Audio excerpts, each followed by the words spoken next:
소송 남발 우려, 과연 K밸류업 되겠냐? 상법 개정안 국회 통과, 경기단체 일제히 우려, 경제에 큰 부담, 중소기업계 상법 개정에 깊은 우려, 경영 간섭에 무방비 노출. 주식회사라는 놈들이 맨날 주주 등쳐먹을 생각만 하지 말고 주주들 좀 신경 써라는 말이 아주 그냥 나라 망할 일인가 봅니다. 외국 어디에도 법문에 주주를 넣지 않았는데 우리나라만 진행하는 악법이라고 합니다. 맞습니다. 다른 나라는 법에 명시되어 있지 않죠. 그럼에도 그들의 판례는 주주를 보호하는 데 앞장서 있었기 때문에 굳이 우리나라처럼 법에 적시할 필요가 없었던 겁니다. 왜 꼭 우리는 상법 개정을 통해 주주를 적시해야 할까요? 주주가 손해를 봤지만 회사가 손해를 본 것이 아니기 때문에 죄가 없다. 상법 개정 필요성의 신호탄이 된 삼성 에버랜드 전환사채 사건에 대해 소개드리겠습니다. 때는 1996년으로 돌아가 보겠습니다. 당시 삼성그룹은 이건희 회장의 자녀들에게 경영권을 물려주기 위한 준비에 들어갔습니다. 그런데 문제가 하나 있었습니다. 당시 이재용 씨는 삼성 계열사의 지분이 거의 없었어요. 말 그대로 후계자 후보는 맞는데 지분이 없으니 지배할 방법이 없었던 거죠. 그래서 삼성이 꺼내든 카드가 바로 전환사채, 줄여서 CB입니다.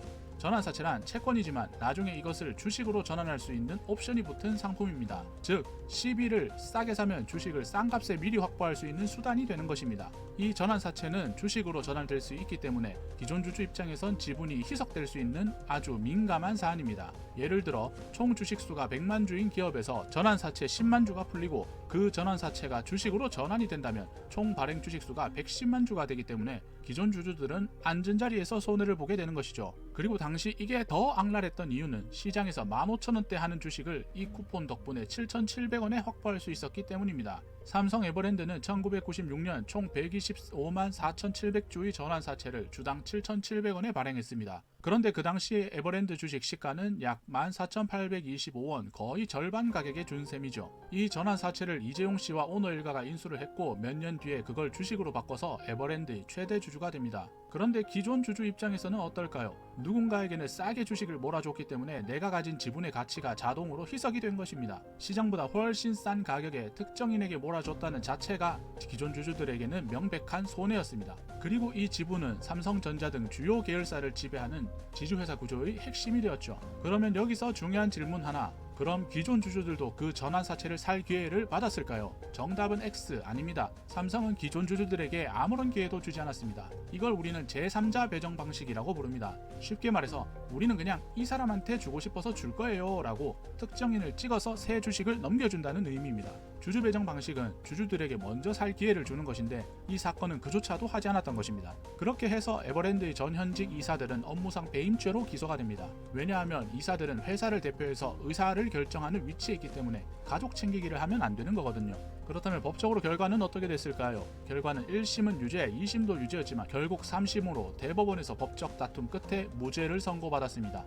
그럼 이렇게까지 했는데 왜 무죄가 나오게 된 걸까요? 이 이유를 4가지로 정리를 해보았습니다. 첫 번째, 이사의 충실 의무는 회사에 한정된다. 상법 제382조의 3, 이사는 회사를 위하여 그 직무를 충실히 수행하여야 한다. 이 조항에서 회사는 법인으로서의 회사 자체를 말하지, 즉 주주는 포함되지 않는다라고 해석을 했습니다. 따라서 이사가 주주의 이익을 침해했더라도 회사의 이익에 손해가 없다면 법적으로는 충실 의무를 위반했다고 보기 어렵다. 최근 계속 이슈가 되고 있는 말이죠. 두 번째, 회사에 실질적인 손해가 없다고 판단을 하였다. 이 사건의 핵심은 전환사채를 시가보다 싸게 발행했다는 것입니다. 하지만 대법원은 이렇게 판단했습니다. 전환사채를 싸게 발행했다고 해도 그 자체로 회사가 손해를 본 것은 아니다. 왜냐하면 회사는 전환사채를 발행하면서 일단 돈을 받긴 했고 그 자금은 회사로 유입되었기 때문에 회사의 자산이 빠져나간 게 아니라고 본 것입니다. 15,000원짜리를 7,700원에 팔았지만 그래도 어쨌든 돈은 들어왔잖아 라는 해석인 것입니다.